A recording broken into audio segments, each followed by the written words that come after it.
नमस्कार दोस्तों, आज तारीख है 12 अगस्त, दिन है सोमवार। आइए देखते हैं आज के जनसत्ता पेपर में क्या है खास। मित्रों, सबसे पहले बढ़ते हैं हेडलाइन की तरफ। देखिए, जैसा कि आप हेडलाइन में हिंडनबर्ग रिपोर्ट की चर्चा देख रहे हैं, तो आइए मामले को समझते हैं कि आखिर पूरा मामला है क्या। सबसे पहले मैं आपको बताना चाहूंगा कि ये हिंडनबर्ग रिसर्च फर्म है, यूएसए बेस्ड। इसकी एक रिपोर्ट काफी चर्चा में है, जिसमें इसने सेवी चीफ मतलब security exchange board of India की चीफ एवं अडानी ग्रुप के बीच गठजोड़ की बात की है। आइए पहले पूरा मामला समझ लेते हैं, ताकि आप इन न्यूज़ को, क्योंकि ये काफ़ी आज न्यूज़पेपर में छाई हुई न्यूज़ है, तो आप इसे बेहतर तरीके से समझ पाएँ। देखिए, मामला शुरू होता है 18 महीने पहले, जनवरी 2023 में। जी हाँ, जनवरी 2023 में हिंडनबर्ग रिपोर्ट में कहा गया, जब इसकी पहली रिपोर्ट आई जनवरी 2023 में, कि अडानी ग्रुप अपने स्टॉक प्राइस को जबरदस्ती बढ़ा रहा है। और ये कंप्लीटली इलीगल है, और ये इस तरह से दिखाने की कोशिश कर रहा है कि इसकी लगातार ग्रोथ हो रही है, जबकि ये झूठ है। तो लोगों ने पूछा, ये आपको कैसे पता? तो इसने बताया कि अडानी ग्रुप के जो हेड हैं, गौतम अडानी, उनके भाई हैं विनोद अडानी। ये Mauritius, Cyprus, Bermuda, UAE, Caribbean island, यहाँ कई फर्जी कंपनियां चला रहे हैं, और वहीं से ये सारा पैसा अडानी ग्रुप के स्टॉक्स में डाल रहे हैं। तो जो भारत में लोग हैं, उनको ये लग रहा है, या दुनिया में जो लोग हैं, उनको ये लग रहा है कि अडानी ग्रुप में बाहर से, विदेशों से लोग इन्वेस्ट कर रहे हैं। तो इससे उनको एक मोटिवेशन मिलता है, और सामान्य लोग भी अडानी ग्रुप में इन्वेस्ट करना शुरू कर देते हैं, जो कि पूरी तरह से एक जालसाजी का जो है प्रक्रिया थी, जिसमें आम लोग फंस रहे हैं। और इसी क्रम में तेजी से अडानी कंपनी की ग्रोथ दिख रही है, और 2023 में इसी बल पे थर्ड रिचेस्ट पर्सन बन गए हैं अडानी जी। और जब इसकी ये रिपोर्ट आई तो बड़ा धमाका हुआ। इसके बाद अडानी की रैंकिंग तो गई, साथ ही साथ $150 बिलियन का नुकसान भी हो गया। और अब ये मामला पहुंच गया कोर्ट में। जब कोर्ट में पहुंचा तो सेबी, जो security exchange board of India है, जो शेयर मार्केट की रेगुलेटरी बॉडी भी है, उसने वहां जाकर कोर्ट में बोला कि ऐसा कुछ भी नहीं है, ये सब फेक न्यूज है। तो जल्द ही ये मामला शांत हो गया, और अडानी जी की स्थिति फिर से एक बार ठीक होती हुई दिखाई दी। इसी बीच 10 अगस्त को जब हिंडनबर्ग ने ये देखा, हिंडनबर्ग रिपोर्ट जिन लोगों ने पब्लिश की थी, कि उनकी रिपोर्ट का कोई रिएक्शन ही नहीं आ रहा है, तो उन्होंने अब दोबारा एक रिपोर्ट पब्लिश की है, जिस पर इस समय विवाद चल रहा है, 10 अगस्त को। इसमें उन्होंने कहा कि इस मामले में असली कल्प्रेट सेबी प्रमुख हैं। जी हाँ, ये सामने फोटो आप देख पा रहे हैं, माधवी बुच, ये हैं असली कल्प्रेट। कारण क्या है कि इन्होंने जो है, हमने पूरी रिपोर्ट पब्लिश की थी, लेकिन इन्होंने उस पर जांच करने की जहमत ही नहीं उठाई। और क्यों? क्योंकि इनके खुद के शेयर अडानी ग्रुप में है, इनका खुद का इन्वेस्टमेंट अडानी ग्रुप में है। तो इस तरह उसने सेबी प्रमुख माधवी बुच और अडानी ग्रुप के बीच गठजोड़ दिखाने का कोशिश किया है, और इस तरह ये मामला अब पूरी तरह से गर्म हो चुका है और जबरदस्त चर्चाओं में है। इसी पर आप पार्टी ने प्रतिक्रिया देते हुए कहा इस मामले पर सुप्रीम कोर्ट को तुरंत संज्ञान लेना चाहिए। और उसके बाद सेबी की प्रतिक्रिया आई, उन्होंने कहा ये सब झूठ है, भारत के मार्केट को डिस्टर्ब करने का एक तरीका है। अडानी ने भी इसको एक सिरे से खारिज कर दिया, और भाजपा भी इसे षड्यंत्र बता रही है। यही है पूरा मामला जो आप यहां देख पा रहे हैं। तो यहां पे मैं आपको बता दूं, यहां पे साफ कहा गया है कि अडानी ग्रुप, देखिए, कह रहा है कि ये सब दुर्भावनापूर्ण तरीके से किया जा रहा है। भाजपा पार्टी कह रही है कि हिंडनबर्ग के आरोप राजनीति से प्रेरित हैं, भारत की मार्केट को डाउन करने का प्रयास है। जबकि विपक्षी दल सामने आ गए हैं, वो कह रहे हैं ये मामला बहुत संगीन है, इस पर जांच होनी चाहिए। भाजपा की तमिलनाडु इकाई के अन्ना मलाई, ये भी एक नेता है, इन्होंने भी कहा है कि इसकी जांच होनी चाहिए।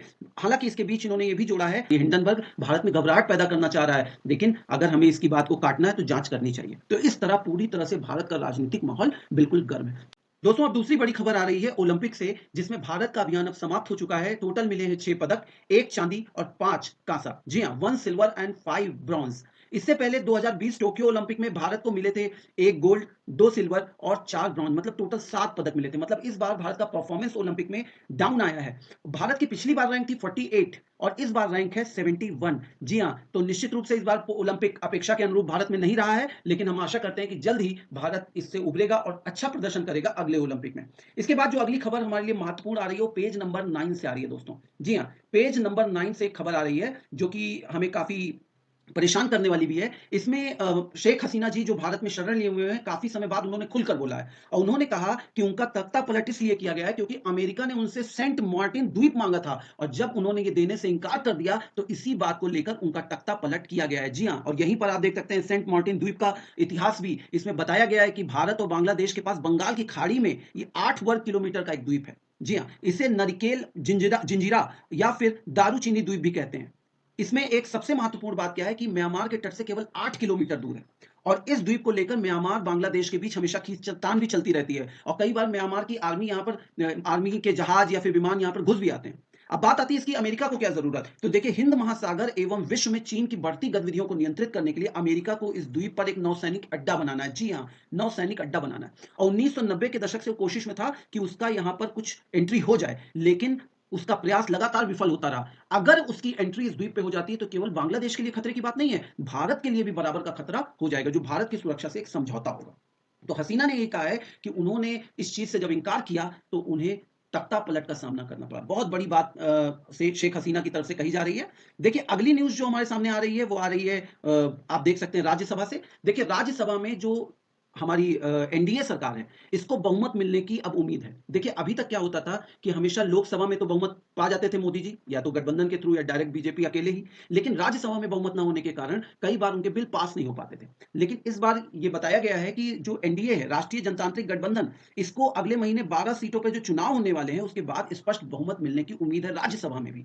तो इससे क्या होगा, लोकसभा में कोई बिल पास होगा तो राज्यसभा में क्योंकि बहुमत रहेगा तो यहां से भी पास होगा। तो सरकार के पास एक शक्ति आ जाएगी कानून बनाने की जिसमें किसी तरह का कोई व्यवधान न रहे। तो आइए समझते हैं कि ऐसा क्या होने वाला है राज्यसभा में। देखिए राज्यसभा में वर्तमान में 229 सांसद हैं और भाजपा के इसमें 87 हैं, और अन्य सहयोगी दल के मिला लिया जाए तो 105 हो जाते हैं। इसमें 6 मनोनीत सदस्य भी हैं, अगर उनको भी मान लिया जाए, क्योंकि वो भी कभी ना कभी वो सरकार के साथ ही होते हैं, तो जो एनडीए के वोट हो जाते हैं वो हो जाते हैं 111, और बहुमत का आंकड़ा है 115।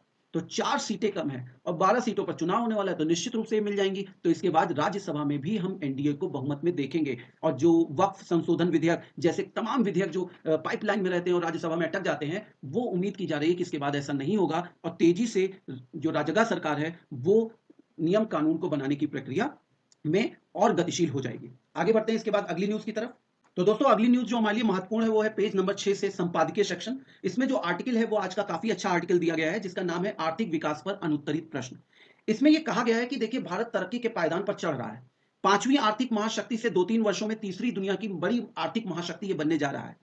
लेकिन इस पूरी प्रक्रिया में इसका भरोसा जो देखता है वो निजी क्षेत्रों पर ही क्यों जा रहा है। तो इस बात पर प्रश्न उठाया गया है और आगे चलकर एक और चर्चा आपके सामने की गई है कि जो नया आम बजट अभी आया है इसमें कृषि शोध की राशि को नहीं बढ़ाया गया है। जब पिछले साल अगर विकास दर देखें, कृषि विकास दर, तो 4.7 थी और इस वर्ष घटकर 1.4% रह गई है। इसके बाद भी बजट नहीं बढ़ाया गया। फिर आगे कहा गया है कि कृषि अर्थशास्त्री तो समझाते रहे कि शोध बढ़ाओ, 1 रुपए से 10 रुपए प्राप्त होंगे, पर्यावरण अनुकूलित बीज लाओ, नई सिंचाई तकनीकी लाओ, बिजाई तकनीकों पर काम करो, लेकिन वह नहीं हुआ। 50% आबादी अब भी खेती बाड़ी में लगी हुई है और उत्पादकता दुनिया में औसत से भी काफी कम है। तो सरकार का ध्यान इस तरफ भी इंगित करने का प्रयास है इस आर्टिकल के माध्यम से। तो इस आर्टिकल को जरूर पढ़िएगा, ये काफी अच्छा आर्टिकल है। इसके बाद बढ़ते हैं आगे की तरफ। देखिए सेबी के ऊपर सभी मुद्दों को हम लोगों ने डिस्कस कर लिया। देखिए आप कह रहे हैं सुप्रीम कोर्ट को संज्ञान लेना चाहिए, गंभीर मुद्दा, ये सारी बातें हम पहले ही चर्चा कर चुके हैं।